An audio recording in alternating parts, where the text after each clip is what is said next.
പ്രിയ സുഹൃത്തുക്കളെ, ഇത് നോക്കൂ. ഇതാണ് ഇലമുളച്ചി ചെടിയുടെ ഇല. അതിൻ്റെ ചുറ്റും കണ്ടോ, ഇതാ ഇലമുളച്ചി ഓരോ ചെടികളായി വന്നിരിക്കുന്നത് കണ്ടോ. ഇതാണ് ഇലമുളച്ചി ചെടി. ഇതിൽ ഓരോ ചെടികളും നമുക്ക് എന്ത് ചെയ്യുക, പുതിയ ചെടികളാണ്. ഇലയുടെ അറ്റത്തുനിന്ന് വേര് കണ്ടോ. ഇതെൻ്റെ വീട്ടിലുണ്ടായതാട്ടോ. ഞാനപ്പോൾ അത് കാണിച്ചു തരാൻ വേണ്ടി ആ ഇല പൊട്ടിച്ചിട്ട് കൊണ്ടുവന്നതാണ്. ഇത് നോക്കൂ, എത്ര ചെടികളാണ്.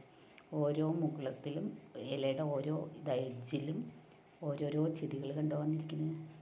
പ്രകൃതിയുടെ ഒരു അത്ഭുതം നോക്കൂ. ഇത് നമുക്കിതുപോലെ പറിച്ചെടുത്ത് പുതിയ ചെടിയായിട്ട് നമുക്ക് എന്ത് ചെയ്യാം, നടാം. നോക്കൂ, പുതിയ ചെടിയായിട്ട് ഇത് നട്ട് കഴിഞ്ഞാൽ പുതിയ ചെടിയായി. ഓക്കെ, വീഡിയോ ഇഷ്ടപ്പെട്ടാൽ ലൈക്ക് ചെയ്യൂ, ചാനൽ സബ്സ്ക്രൈബ് ചെയ്യൂ. ഓക്കെ.